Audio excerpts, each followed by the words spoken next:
我係 May，香港人。我係 Little Bao 同埋 Happy Paradise 嘅創辦人。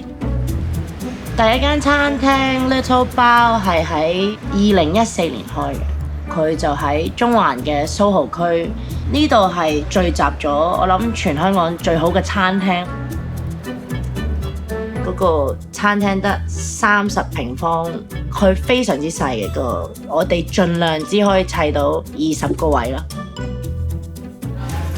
廚師同嗰個客人半張台就客人食飯，呢張半張台就係廚師喺度煮嘢食，所以呢個感覺係好親密。Little Bao 其實一個中式漢堡包，佢就係用饅頭做嘅。呢個饅頭係有咬口啦、軟熟啦，佢蒸起咗之後，佢熱騰騰，但係所有佢嘅材料呢都係中國嚟。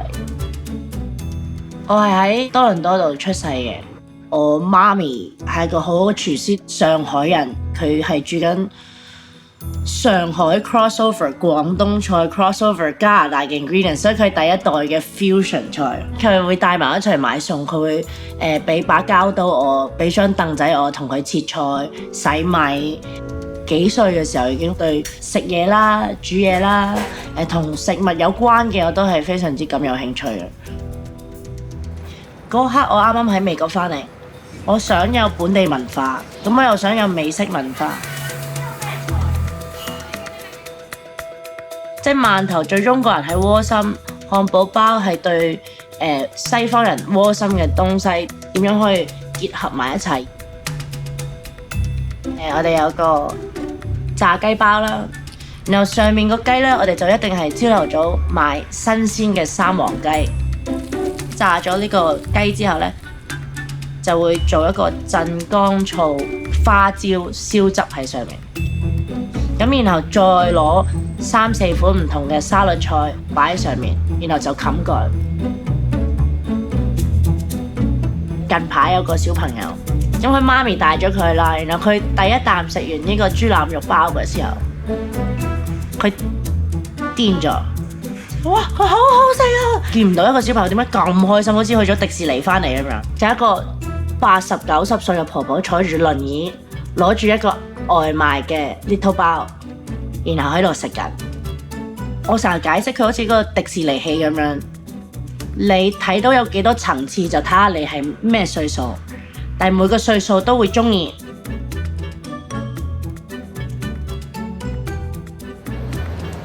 因為以前啲人覺得，如果攞得本地菜去做西餐嘅話呢，一定係好難食嘅，或者啲人覺得一定好低級嘅。